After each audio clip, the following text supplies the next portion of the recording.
Principal गुणा rate percent गुणा time. Simple interest बराबर प्रिंसिपल गुणा रेट प्रतिशत ब्याज की दर गुणा समय। ठीक है, ये मैंने आपको केवल लिखवाया नहीं था, मैंने आपको इसको सिद्ध करके भी बताया था कि सिंपल इंटरेस्ट मेरे प्यारे भाई ये आया कहां से। चलिए यहां से मैं कंक्लूजन निकाल सकता हूं कि सिंपल इंटरेस्ट सीधे अनुक्रमानुपाती होता है प्रिंसिपल के। सिंपल इंटरेस्ट डायरेक्टली प्रिंसिपल के अनुक्रमानुपाती होता है। आप जितना ज्यादा पैसा बैंक में जमा करोगे आपको उतना ज्यादा ब्याज मिलेगा। सेकंड बात, सिंपल इंटरेस्ट सीधा डायरेक्टली प्रोपोर्शनल होता है ब्याज की दर के रेट ऑफ इंटरेस्ट के। भाई दो बैंक है, एक आईसीआईसीआई बैंक है मेरे दोस्तों, एक आपका एक्सिस बैंक है। आईसीआईसी बैंक 5% ब्याज दे रहा है, एक्सिस बैंक 7% ब्याज दे रहा है। तो सिंपल इंटरेस्ट किसमें ज्यादा मिलेगा, ब्याज कहां ज्यादा मिलेगा, एक्सिस बैंक में। ब्याज की दर जितनी ज्यादा होगी साधारण ब्याज सिंपल इंटरेस्ट उतना ही ज्यादा मिलेगा। सिंपल इंटरेस्ट डायरेक्टली प्रोपोर्शनल होता है समय के, जितने ज्यादा समय के लिए आप बैंक में पैसा इन्वेस्ट करोगे उतना ज्यादा आपको ब्याज मिलेगा। ठीक है, तो ये बहुत छोटी छोटी सी बातें। सिंपल इंटरेस्ट डायरेक्टली अनुक्रमानुपाती होता है प्रिंसिपल के। सिंपल इंटरेस्ट सीधा रेट ऑफ इंटरेस्ट के प्रोपोर्शनल होता है। सिंपल इंटरेस्ट समय के अनुक्रमानुपाती होता है। ठीक है बच्चों, आप बोलोगे हाँ सर डाटा अगर बहुत आसान है तो हम 100 मान के करते हैं, और डाटा अगर टिपिकल है तो हम फ्रैक्शन में कन्वर्ट करके सवालों को करते हैं। आज मैंने YouTube पर भी यूपी पुलिस कांस्टेबल की क्लास ली थी जिसमें मैंने सिंपल इंटरेस्ट ही पढ़ाया था। मैथ्स कांसेप्ट किंग जो हमारा YouTube चैनल है, कितने बच्चों ने वो क्लास देखी थी यूपी कांस्टेबल के लिए, यूपी वालों ने तो देखी होगी। अच्छा अभिषेक, सिंपल इंटरेस्ट की पीडीएफ मैंने शीट तैयार कर दी है, शीट को अपडेट भी कर दिया है मेरे प्यारे भाई, और वो शीट आज अपलोड हो जाएगी। बेसिक मैं कल बता चुका हूं ब्रजेंद्र, कल की क्लास में मैंने 1 घंटा केवल बेसिक ही बताया है और कुछ बताया ही नहीं है। आज की क्लास में क्वेश्चंस होने हैं, ठीक है ना, कल का लेक्चर पढ़ के आए। जिस बच्चे ने कल का लेक्चर नहीं देखा है वो आज की लेक्चर डायरेक्ट ना देखे, पहले कल की थ्योरी पढ़ ले तब समझ में आएगा मेरे प्यारे भाई। ठीक है, तो सिंपल इंटरेस्ट साधारण ब्याज प्रिंसिपल के अनुक्रमानुपाती होता है। सिंपल इंटरेस्ट ब्याज की दर के अनुक्रमानुपाती होता है। सिंपल इंटरेस्ट मेरे प्यारे भाई समय के टाइम के सीधे अनुक्रमानुपाती होता है। आप बोलोगे हाँ जी सर एकदम करेक्ट। शुरू करते हैं सवाल नंबर 1। आपके सामने सवाल आएगा, बताओ यदि 9 साल का सिंपल इंटरेस्ट प्रिंसिपल के 45% के बराबर है तो वार्षिक ब्याज की दर क्या होगी। यदि 9 साल का साधारण ब्याज मूलधन का 45% है तो वार्षिक ब्याज की दर क्या होगी। टाइप वाइज टाइप सीक्वेंस में मैं आपको सवाल करवाऊंगा। सबसे इजी और लो क्वालिटी का सवाल है, बोला है 9 साल का जो ब्याज है वो प्रिंसिपल का 45% है। 9 साल में प्रिंसिपल का 45% ब्याज मिलता है तो एक साल में कितना ब्याज मिलता है, 45/9। एक साल में प्रिंसिपल का 5% ब्याज मिलता है तो ब्याज की वार्षिक दर है 5% पर एनम। 9 साल में 45% ब्याज मिला, एक साल में 45/9 5%। बात समाप्त, आगे चलेंगे स्टूडेंट। क्वेश्चन नंबर होगा आपके सामने मेरे प्यारे भाई 2। ठीक है, ये टाइप 1 है जिसमें रेट ऑफ इंटरेस्ट वाले सवाल होंगे, पहला टाइप है, और इस टाइप में ब्याज की दर निकालने वाले क्वेश्चन होंगे। अगला सवाल सीपीओ 2018 के एग्जाम्स का करके बताएं जल्दी से। गुड इवनिंग भाई। बोला है at what rate per annum with simple interest will any money double in 12.5 साल। बोला साधारण ब्याज के साथ किस ब्याज की दर पर 12.5 साल में कोई धनराशि डबल हो जाएगी। ध्यान से सुनेगा, बोला है साधारण ब्याज की दर पर, साधारण ब्याज के साथ कितने ब्याज की दर पर 12.5 साल में कोई धनराशि डबल हो जाएगी। कोई धनराशि 12.5 साल में डबल हो जाती है सिंपल इंटरेस्ट पे, तो पूछा ब्याज की दर क्या है। आप जानते हैं 100 रुपए पर 1 साल में लगने वाला ब्याज ही रेट ऑफ इंटरेस्ट कहलाता है। देखो कोई धनराशि डबल होगी, इसका मतलब क्या है कि अगर प्रिंसिपल 100 रुपए है तो आपका अमाउंट 200 रुपए हो गया। अगर प्रिंसिपल 100 रुपए है तो अमाउंट 200 रुपए हो गया तो आपको ब्याज कितना मिला, 100 रुपए। कोई धनराशि डबल हो गई, 100 रुपए 200 रुपए बन गए तो आपको ब्याज कितना मिला, 100 रुपए। 100 रुपए ब्याज मिला है आपको 12.5 साल में, कितने साल में, 12.5 साल में। 100 रुपए ब्याज 12.5 साल में मिला है तो एक साल में कितना ब्याज है। कोई फॉर्मुला वगैरह नहीं लगाना, मुझे फॉर्मुला आता नहीं। लॉजिक सोचो कि धनराशि डबल होगी, 100 रुपए आपने इन्वेस्ट करे तो 200 रुपए बन गए, 100 रुपए आपको ब्याज मिला, कितने साल में, 12.5 साल में। तो एक साल में कितना हो गया, 100 को 12.5 से भाग करेंगे 8, तो एक साल में 100 रुपए पर 8 रुपए ब्याज मिला। एक साल में 100 रुपए पर 8 रुपए ब्याज मिला तो ब्याज की दर होगी 8% per annum. C option answer है, बात समाप्त। कोई दुख तकलीफ परेशानी सवालों में नहीं है। पहला टाइप चल रहा है ब्याज की दर निकालने वाले सवाल करेंगे बच्चों। अगला टाइप सवाल नंबर है 3, करो बच्चे। बोला एक राशि साधारण ब्याज पर 9 साल में 3 गुना हो जाती है। एक राशि साधारण ब्याज पर 9 साल में 3 गुना हो जाती है, ब्याज की दर ज्ञात कीजिए। मतलब क्या है, कोई धनराशि 3 गुना हो गई, इसका मतलब यह है कि 100 रुपए 300 रुपए बन गए अमाउंट। कोई धनराशि 3 गुना बन गई तो 100 रुपए का प्रिंसिपल 300 रुपए अमाउंट बन गया तो ब्याज कितना मिला, 200 रुपए। 100 रुपए की धनराशि 300 रुपए बन जाते तो ब्याज कितना मिला, ब्याज मिला 200 रुपए। 200 रुपए ब्याज मिला कितने सालों में, 9 साल में। तो एक साल में कितना ब्याज मिला मेरे दोस्तों, एक साल में ब्याज मिला 200/9। एक साल में 200/9 रुपए ब्याज मिला।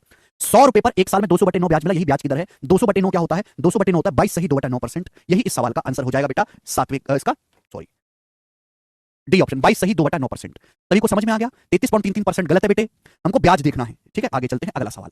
सवाल नंबर है आपके सामने 4, बनाएं।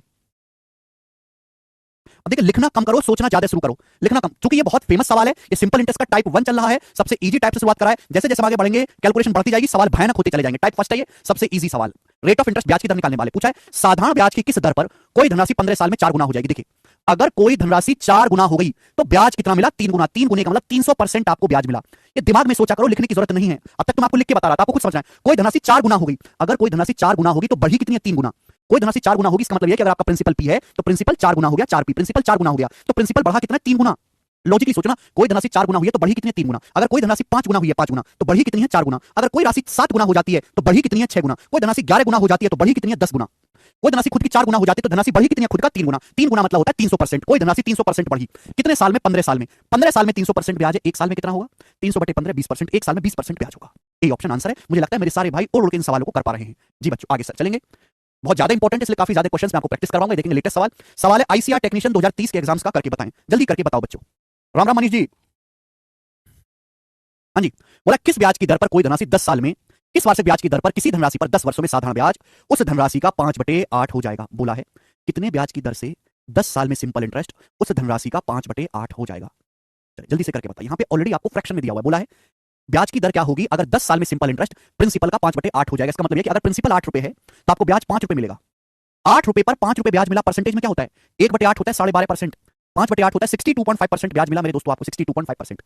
सिंपल इंटरेस्ट जो है धनराशि, धनराशि मतलब प्रिंसिपल का 5/8 गुना हो जाएगा। मतलब प्रिंसिपल अगर 8 है तो आपको 5 रुपए ब्याज मिला, 8 रुपए पर 5 रुपए ब्याज मिला, 62.5% ब्याज मिला आपको बच्चों। कितने सालों में? 10 साल में। तो एक साल में कितना ब्याज है? एक साल में 62.5%, 10 साल में ब्याज है, एक साल में क्या होगा? बटे 10, 62.5 को 10 से भाग देंगे, 6.25%, 6.25%।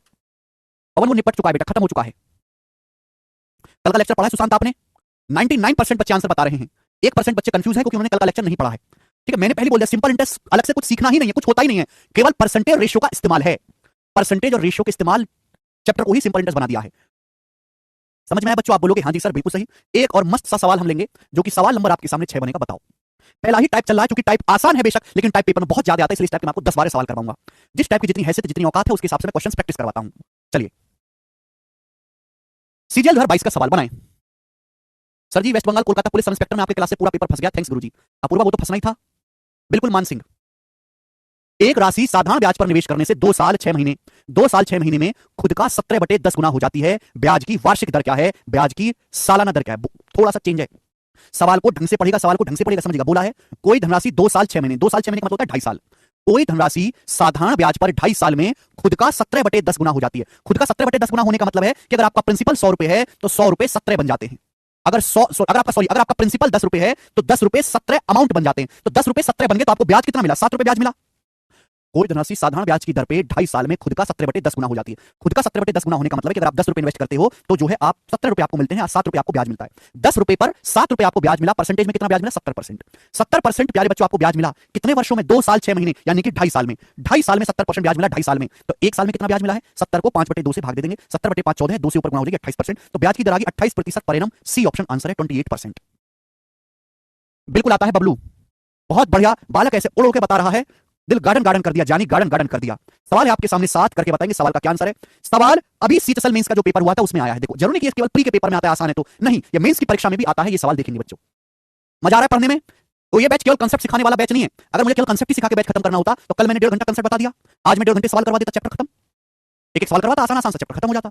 लेकिन आप कुछ कर पाते क्या उससे? नहीं। ये कंसेप्ट प्लस प्रैक्टिस बैच है, प्री प्लस मेंस लेवल का।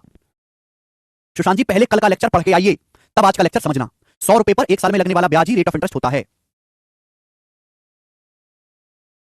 आपकी कैपेबिलिटी पर निर्भर करता है। मोहित बताएं जल्दी से। एक आदमी ने साधारण ब्याज पर कुछ पैसा उधार लिया, 3 साल के बाद उसने ऋणदाता को 4/3 धनराशि वापस की। ऋणदाता मतलब जिसने उधार दिया है, 4/3 धनराशि वापस की। ब्याज की दर ज्ञात की। एक आदमी ने साधारण ब्याज पर कुछ पैसा उधार लिया, 3 साल के बाद उसने 4/3 धनराशि वापस कर दी। क्या मतलब इसका? इसका मतलब यह कि अगर आदमी ने 3 रुपए उधार लिया, 3 रुपए, तो आदमी ने 3 साल बाद 4 रुपए वापस किया है, अमाउंट है 4 रुपए। ये मतलब हुआ बच्चों इस बात का। क्लियर है? अगर आदमी ने 3 रुपए उधार लिया है तो 3 साल के बाद 4 रुपए वापस किया है। नीचे हमेशा प्रिंसिपल होता है, ऊपर जो चीज कही गई है। अगर आदमी ने 3 रुपए उधार लिया है तो 4 रुपए लौटाया, यानी कि 1 रुपए आदमी ने एक्स्ट्रा दिया, ये ब्याज है। 3 रुपए के प्रिंसिपल पर आदमी ने 1 रुपए ब्याज दिया है, ये ब्याज आ गया 1/3। लेकिन ये ब्याज कितने सालों में? 1/3 ब्याज है 3 साल में। कितने साल में? 3 साल में। तो 1 साल का ब्याज कितना है? 1/3 ब्याज 3 सालों में है। 1 साल में कितना ब्याज है? 3 से भाग दे देंगे 1/9। तो ब्याज की दर आ गई 1/9। 1/9 को परसेंटेज में कहेंगे 11 सही 1/9%। तो ब्याज की दर है 11:1/9% पर एनम। ये इसका आंसर हो जाएगा। विवेक जी कमेंट ठीक टाइप करिए, 11 सही 1/9 आएगा। बिल्कुल सही विवेक। सभी बच्चों को समझ में आएगा। लल्लू लाल सवाल मेंस के पेपर का। आगे चलेंगे मेरे प्यारे भाई, 3 क्वेश्चन और हैं इस टाइप के, फिर टाइप को चेंज कर देंगे। बताएं बच्चों, बनाओ।